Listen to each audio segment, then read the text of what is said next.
I remember what Mark Twain once said.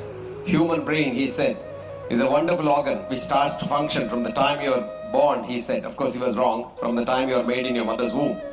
Only to stop when you stand before a distinguished audience to speak. So from now on, I'll speak from my spinal level.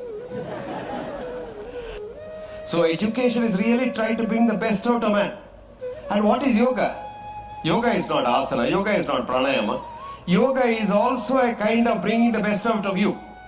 So in short, yoga and education are synonymous in my concept, if I am not mistaken. So instead of having a conference on both these things, we can have a conference on one thing. That's educating mankind to be man and a woman, rather than, I can't even say animal, because animals are sometimes much better than us. So if you want to be a yogi, you have to be a good human being. That is what is called, in my concept, that is what is called culture. Culture is what one does when no one looks at you.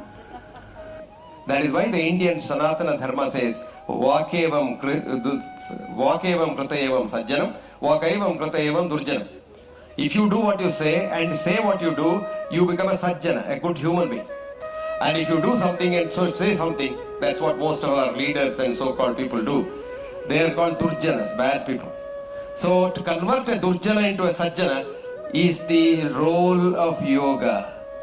What we normally do in teaching yoga is for half an hour, 1 hour, you do all the asanas and the pranayama and sit there and do om, om, om. For the rest of the 23 hours, you think of harming others, making a quick buck, and surviving in this world where one-upmanship is the only thing. Now this is what is killing people today. Why are we hating one another? Because we want to be one up. And how did we get this straight? Because the Western education in school. Up until the child went to the school, it was like God. I have done some studies on children and their smiling capacity. The child smiles about 500 to 1,000 times a day. Child. And you look at this child's heart rate variability, which is a very good denominator of how good your heart is. It's very, very good. But as you become a man or a woman and then go in life and try to be one up on others, you smile less and less and less. You reserve your smile for somebody. And most of the time when you smile, it is a grin. And that grin is terribly stressful. A smile relaxes about 172 muscles at a given time. And the more you laugh, the more you smile, the more irregular your heart is.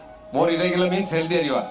Don't believe your doctor when he says, oh, your heart is absolutely regular. If it is true, you will be dead. Regularity comes only after death.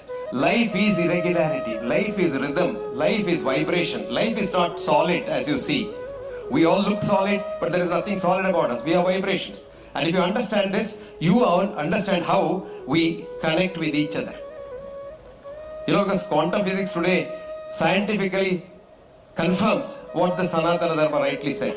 I'll quote one of the top quantum physicists who got a Nobel Prize for his pugwash and an alternate Nobel Prize for his work, who found out that energy is matter and matter is energy. E is equal to M. Hans Peter Dewar, some of you might know him. He is no more. He died. May his soul rest in peace. Hans used to tell me, I am a nuclear physicist trained by Edward Teller, who makes the hydrogen bomb. But when I realized he's making the bomb, I left him and came back and joined the Max Planck Institute, which we now call as the Werner Heisenberg Institute, with Werner Heisenberg, Einstein, and various other names that you've heard of in your textbooks. Now he says, my job was to look at matter at the subtlest level.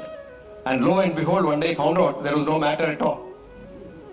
What was his job? As a PhD in nuclear physics, to study matter at its subtlest level. And the subtlest level he found there is no matter.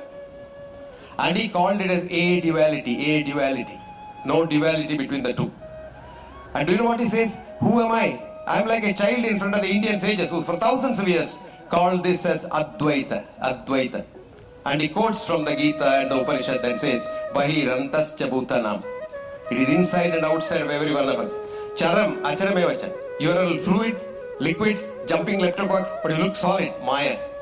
Sukshmavateta Vijnayam. It is so subtle that nobody can see it. Durastam, when you don't know, you don't know. Cha, Aniketa Chatat, when you know it's inside you. And that is where the Sanatana Dharma which is not a religion. Mark you, it's not a religion at all. The religion connotation was given by the West to divide us.